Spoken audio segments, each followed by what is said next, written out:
Well, we would, first of all, we would just, I want to start out with, when we talk about this bond investment that we have coming up on the vote on April the 4th, the first thing I would like to say is we brought in an outside organization. It's an arm off of the OSSBA, and they came, one of the things that they've done to help us was they came in back, I believe it's early November, and in this room actually, and met with just different groups within the community. During the day, they met with administrators from the school, they met with members of our support staff, a teacher group, a student group, and by the way, you know I have to say this, that over and over, I think Ms. Garvin's heard this, over and over, they've talked about how impressed they were with our students' buy-in of the facility needs in our district. They understand. So, community and business members that afternoon, and then that evening they met with a group of parents. And so they asked those groups a series of questions and then received feedback from those various groups. And then they provided us that feedback. We'll have that feedback on our website coming up in the next week or two. But when we're making this plan, a lot of this plan, we know that grade school is a great need within our district. That's been for years, along with a lot of other needs, but that's top of the list. But when we look at that feedback, one of the biggest things we saw was, why don't you, or you should, or have you ever thought of putting a project from another site within the district and include that in this bond proposal? That come up time and time again. When we look at that, we said, okay, what would that be? Once again, we look at feedback from the community. The number one was expand our ag presence, expand our ag facility. Now, I'll use this and I'll say this again and again because I'm passionate about this. And I believe I share this with our Board of Education and our district. We look and we feel like we need to be a reflection of our community. We need to meet the needs, not of a suburban school, an inner city school. We need to meet the needs of a rural school, particularly Stigler, America. And this is an ag community. And so we need to reflect that. And when we hired a young man in here 4 years ago, I believe it was, by the name of Mr. Cody Dawson, young man came in to very highly recommended to lead that program. As high school principal, I made a promise. I said, Cody, now I can't create another position as high school principal, but I'll advocate for you. If you'll build this program, I'll advocate for you a second instructor, because it can only grow so much with one instructor. Guess what? It can only grow so much with two instructors. I hope years from now, someone's meeting and saying, we need a third ag instructor, because we've seen the increase in the curriculum we can offer, in the opportunities open to students with bringing Cody in, and then bringing that second instructor in. So a lot of that feedback was kind of turned that way as, why don't you look at ag complex? Increase the number of classrooms that are available in that program. Increase the size of the shop, those types of things, to provide for those opportunities. If you'll go on our school Facebook page, and this was the whole idea behind that Facebook page, was to show our citizens within our district what goes on inside those hallways, what goes on inside those classrooms. Because if all you do, if all a person does is watch the news, you can get a negative concept of what public schools are all about. Because I've never seen them come to Stigler, America, and look at what our students do on a regular basis. There's some quality instruction going on. We are just blessed with great students, great teachers, and it's a whole different world when you walk down those hallways at that grade school, at that middle school, at that high school. The way that they represent us when they go out on the road is second to none. And I know that you would typically agree with that. So we want to give them every opportunity that we can in every area.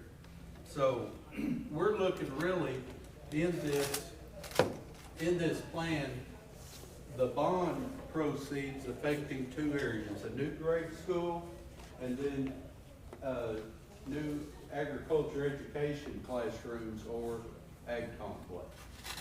So new grade school, when we were talking throughout the summer and coming in, and I was talking to folks, I will never forget this statement made by an individual that I have deep respect for, and I tried to talk to people from every spectrum.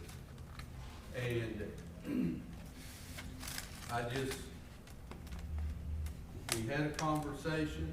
That individual said, I've lived here all my life, I grew up here, I graduated here. Mr. Morgan, just build something we can afford. Now, that's not something Mr. or David Morgan thinks we can afford, or that person. It's what the community feels that we can afford. And I agree with that.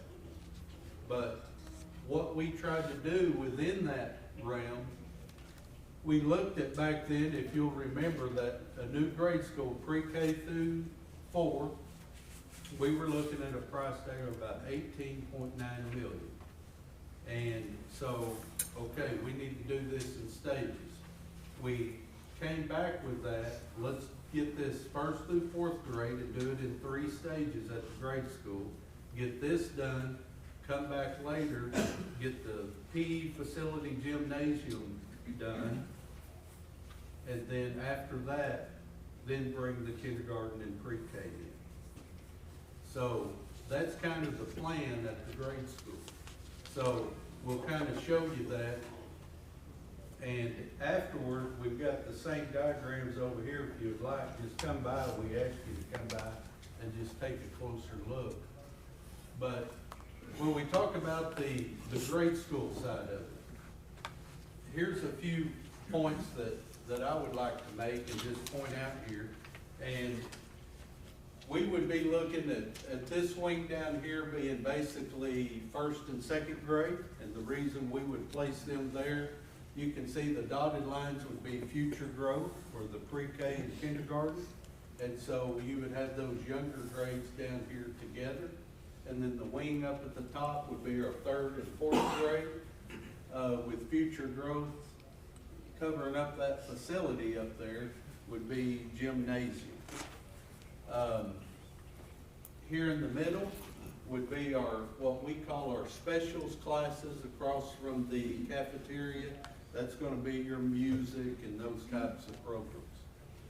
What I want to kind of point out are about 2 or 3 things here with this plan. If you'll notice with the gold or orange colored outline, that's the dining area, cafeteria area. That would also double as a storm shelter. We have none within our school district. This is something that when we look 15, 20 years down the line, we need to provide that for every child in our district.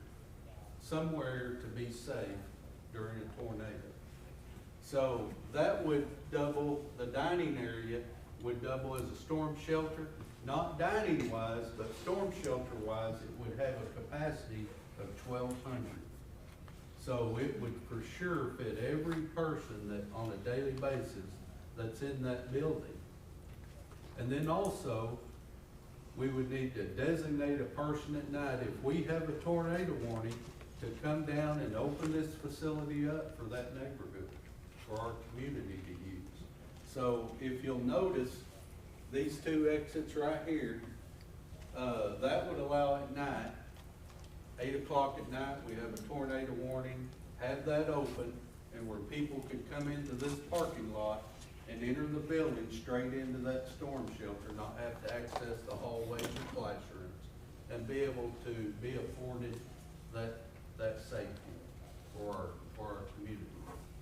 Outside of that, I'd like to look at this area right here. One of the things that is a phenomenon in today's world in education, and I just sometimes look at Little House on the Prairie and the one-room school, and look at where we are today. And whether it's immunizations, whether it's whatever it is, where are we going to find kids when they're all collected together? Everybody's, how about at school? So we kind of get everything, whether it's giving them their shots, whatever it is. And so during the day, we have folks coming in to meet with individual students for occupational therapy, for physical therapy, for speech therapy, for counseling, all of these things. And these buildings, I promise you, back in when that grade school was built, I would doubt they ever had a counselor come in to talk to the students. So, but where do we house that? We need spaces available for that. This office area and right through here gives that ample space. Right now, a lot of times, if they need to speak to a counselor, they may be in behind this even thinner wall, a petition or something, and that's not the right way to do that. So it would provide that. Outside of that, to me, number one, safety from tornado. Secondly, security. Number one job that we have is to keep our kids secure.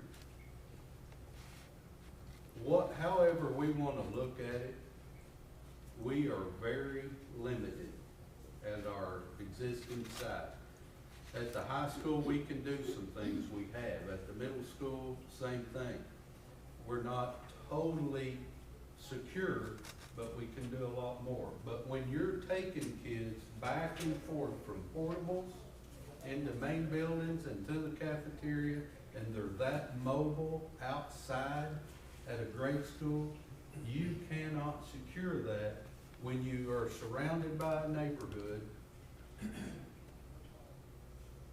and like that, someone can jump that fence and have access to our kids. It's just not secure.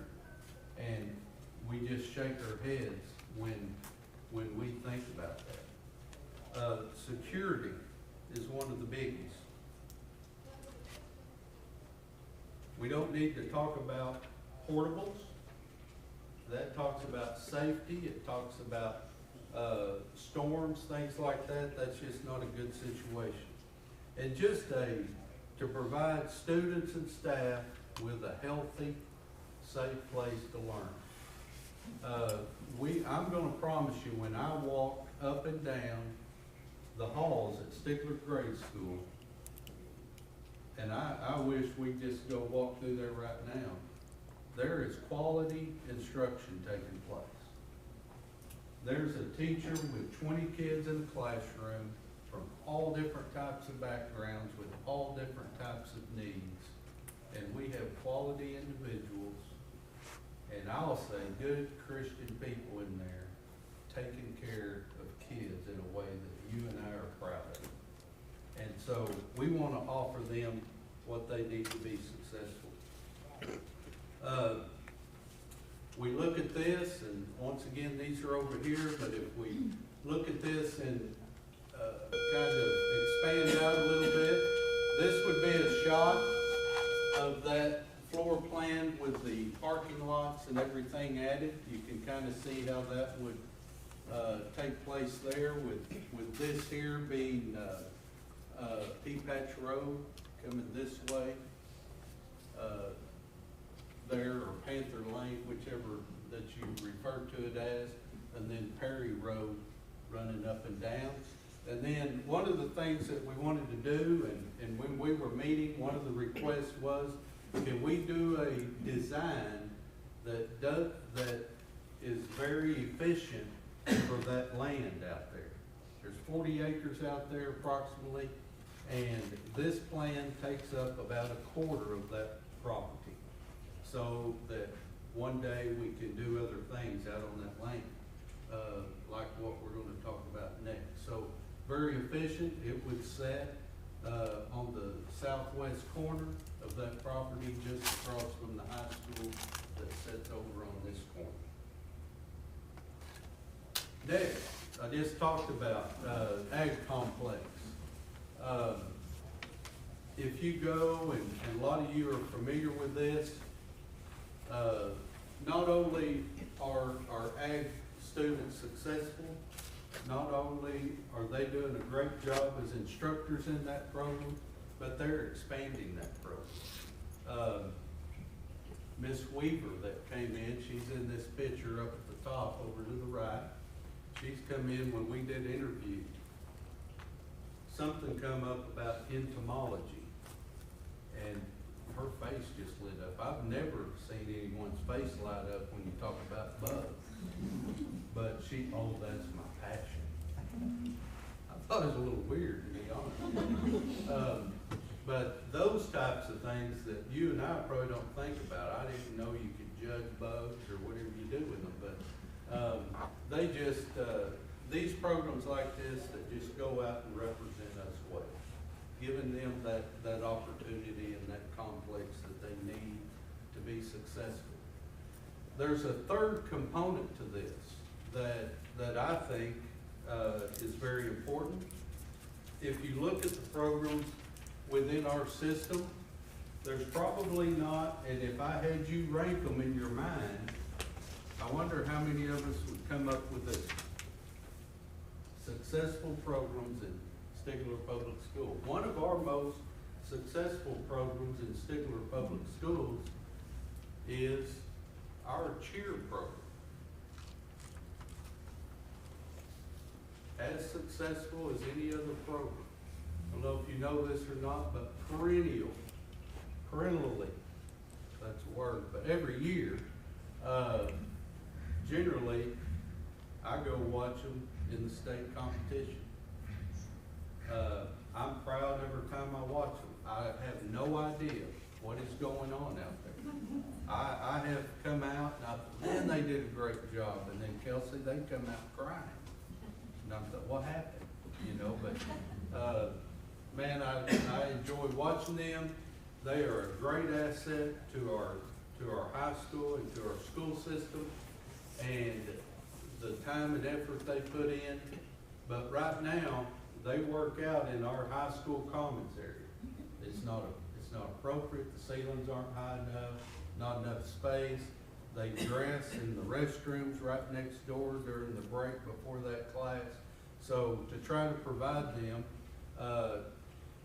when we would be able to move the ag program to the new ag complex, our existing ag complex would make a tremendous cheer facility. And so that would be the vision going forward, to utilize that located right, and then the color guard could come right next door in the morning if it's raining and work out, and they could utilize that facility. So that would be the plan as kind of a third phase, not within the borders of that bond, but it would be as a result of it. So we would be excited about that if given the opportunity. So when we look at this side, when we're getting this together, the lady we're working with from OSSBA, she asked me, said, give me some schools in your area that you normally compete with and that are close in proximity. So I gave her this, among others. She chose these: Wilburton, Panama, Shakota, Salisal, Spiro, Eufaula, Podo. And she did the research and she came back. This is dollars outside of regular ad valorem that every school gets every year for building funds, which we average about $175,000 a year in ad valorem for building funds. That's not very much when you're talking about the millions of dollars that we have in facilities. So, outside of that, the dollars per student that each school spends on facilities. We have Wilburton at $786 per student, Panama $733. You can look all the way down, Poto $408, and where's Stigler? We're at 0. And if we had all the facilities that we needed, that'd be great. But we all know that's not the case. If we look next, but I love this slide. There's no one in here that doesn't want at your home to give your kids everything that they need to be successful. This community, this family within our community, this is just my view, we need to do the same thing. As a taxpayer, I understand and I want to look over at this, and this is going to be out front on everything we do. I've seen in the past, and here's kind of the facts. Facts with a capital F. Facts. All of the numbers that I gave you on the previous slide, all the numbers I'm going to give you after this have come from our financial consultant from the Bank of Oklahoma. And then after I got those figures, I sent them to our county assessor's office. And I said, Shauna, would you double check all this information? Because I don't want to put anything out there that's not factual. It might not look good, but I don't want it to be factual. So she did that. After we use we've talked about before, we have about 3.1 million in unused ESSER funds. And we're going to put that 3.1 million, invest that in this plan. After we do that, with the cost, the net that's left, building costs that we will need is $12,868,000 to make this happen. By the time we pay this off with principal, interest, and all fees, you are talking about $24,165,000. That's like if I go and I buy a house and I go and I see at the bottom of the sign, that house is for sale for $100,000. We don't negotiate, I just take them the $100,000. If I take out a 15 or 30-year loan on that, and I look at that amortization table that I get sent in the mail, that's depressing. If you look at year 15 or year 30, this house is actually going to cost me how much? But if somebody asks me, you bought that house over there, and how much did that cost you? I don't say, well, over a period of 30 years, it's going to cost. I say it's $100,000. It's a $100,000 home. But we don't want to argue the point. We need $12.8 million in building costs because when they go in and by law on the ballot, it has to show this amount. Because that will be at the end, if you look at that table, if you're buying a home, interest, principal, fees, at the end, that's what it'll be. This is the single way that is afforded a public school to fund a capital improvement. I've heard, and I love it, I've heard this, I've heard, well, David, I just feel like if you're gonna build something, you should have the money to pay for it. I totally agree, especially in my older age, I've come to where I don't like payments. I don't wanna buy something unless I can pay for it. But schools don't have that capability. This is the way that a school has to fund capital improvements. So, if we go back to this, if I'm a taxpayer, what I wanna know is really not that 24 million, not that 12.8 million. What I wanna know, what's my part of it? What's it gonna cost me?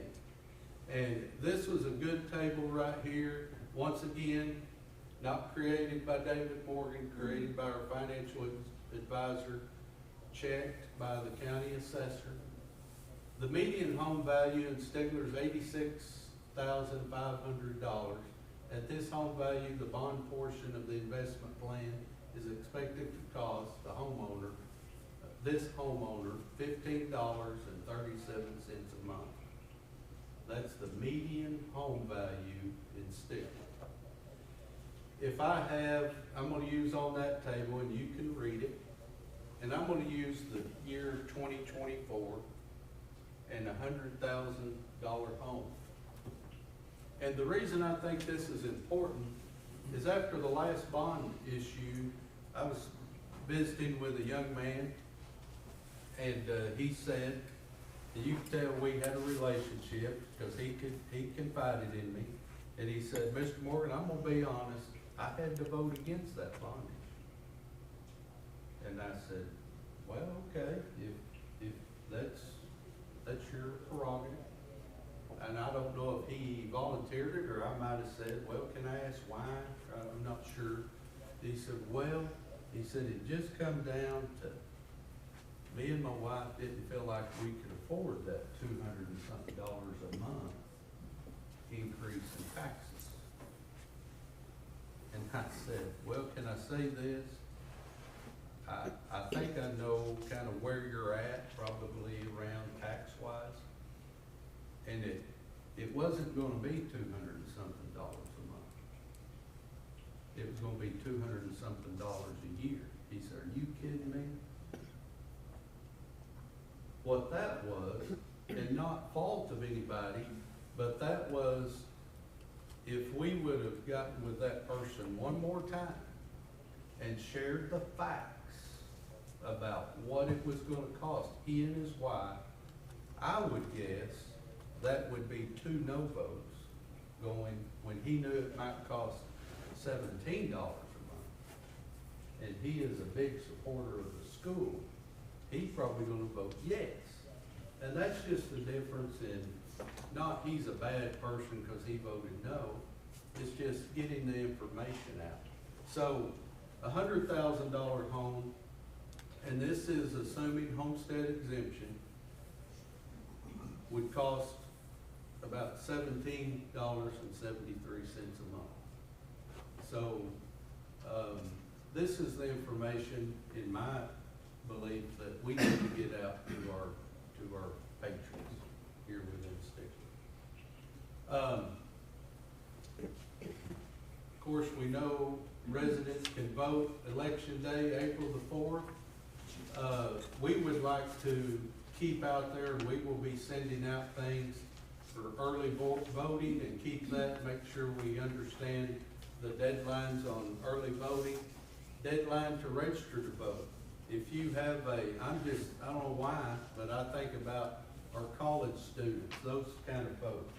We need to make sure they're registered to vote. We'll be promoting voter registration here coming up, because that March the 10th will be here before we know it.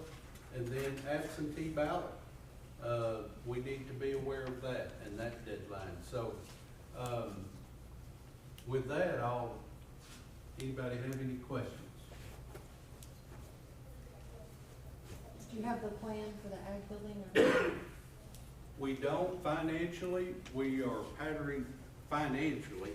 we're patterning the plan for the ag complex after Podo's facility. We just went, I'm gonna say week and a half ago, 2 weeks ago, one of our board members, our ag instructor, and myself went on kind of a tour, and we went to Beggs Public Schools, Coweta, Keys. These are all the ag teachers around the region. Notice you need to look at this facility or that facility. And then just, we didn't have time that day. A few days later, we went over to Podo, and Mr. Kettles went with us on that trip. And right now, we're kind of looking at, I know this doesn't help, but we're looking at the Beggs facility. It's an older facility, but we really love the layout. And that's kind of the important part. So we've got that, kind of that layout to our architect, and then he's working on that right now. But the Podo built theirs, which dimensions would be real similar, but they built theirs, started about 1.5 years ago. I think they got into it this last fall, and so building cost, all that are gonna be real in line, you know. So, and that one, they come in at about $1,050,000. So that's kind of our, you know, our boundaries there. About how many square foot would you say it is? The ag complex, we're looking at about 80 by 100, 80 by 120, something along that line, total. And we're looking on the ag complex. We would really love to go ahead on the Beggs facility. Has 3 classrooms across the front, has an office in the middle with where they overlook the classrooms, and then some auxiliary, and then shop in the back with drive-throughs and all that. And it's been really good to go around and see different things. It's just like when you build a house and you think it's going to be perfect, and then you live in it a year. Everybody's, well, if I did this again. And we were able to kind of glean off of those ag instructors, and because they're willing to tell you, if we did this again, here's what we would do. So, anything else?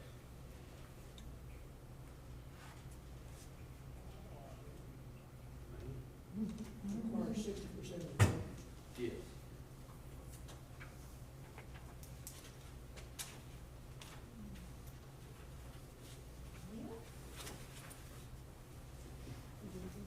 And we'll be here afterward, and I would invite you to come by here, get a closer look, and then any questions you have afterward, we'll be here. Thanks a lot. I'm really serious about when, not usually in the lieutenant governor's turkey hunt, but every once in a while in the turkey hunts, but our consultants with economic development in June, the very first question is they want us to have a new school. Everybody's aware of how long it's been since we passed the school bond issue, and it makes a difference in how those economic development and site selectors look at us and think about coming to Stigler. So I encourage you to please get out and vote yes. We gotta do it sometime. Why not now?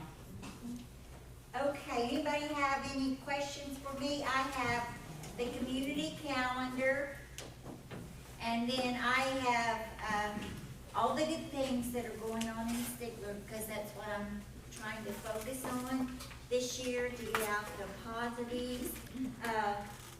We would have already started the groundwork on the skate park except for the weather. So share the good news. I want to get something about the training you got. Okay. make you guys aware, we have a staff development day here on Monday. And so we are going to be doing active threat response training with our local law enforcement. So if you see sirens and lights and hear something's going on down here, don't panic, it is just a training. Students won't be here, so I have this form I didn't print it out for everybody, but unfortunately we have to kind of game plan for those situations now. So it'll be a correspondent effort with Stigler PD, Haskell County, Choctaw Nation, and we may even have EMS. So it's only a drill, but we're gonna put up signs, and so just be aware, because I know it's a small town, and the last thing we want is for people to panic. So I just want to make everybody aware of that. And I have put it on Facebook, Shane, and I have sent out an email telling everybody. Okay. But I know, for the last few years, we've had the Oklahoma Highway Patrol do lake training out at the lake, and no matter how many times I tell people they're coming, I get these calls, what's going on at the lake, what's going on at the lake? Did somebody drown? So, we just don't want people to be alarmed because of the things that happen throughout our nation. So, any questions for me about what's going on? Yes. Janice, I don't know where everyone read on Facebook, but Dr. Turntine and his wife have donated $1 million to OU. It's an endowment for students from Haskell and Carter County to go in the medical field. And All right. also gave $500,000 to OSU for the same thing. So they gave $1.5 million. So And they're they giving were back. with the class of 61?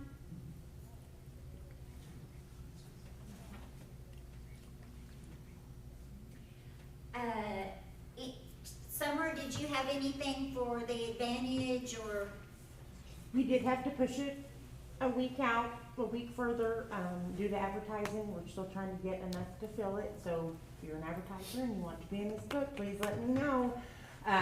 We have had a great response so far. It's just a little slower than a little quicker deadline, so it's not quite where we need to be yet. But And we're I gonna was get there. one of the ones late on the advertising. Yes, ma'am. Bonnie? I don't think we really have anything new going on as far as Choctaw Small Business Development. I will say that we've given away 3 $5,000 forgivable loans two in Stigler, 1 in Spiro. So we're getting rolling on that stuff. If you're a Choctaw business owner, reach out to me and I'll help you apply for that. And she also brought the Choctaw Nation Community Partner Fund annual report. There's some on the tables and there's some more up here if you want one.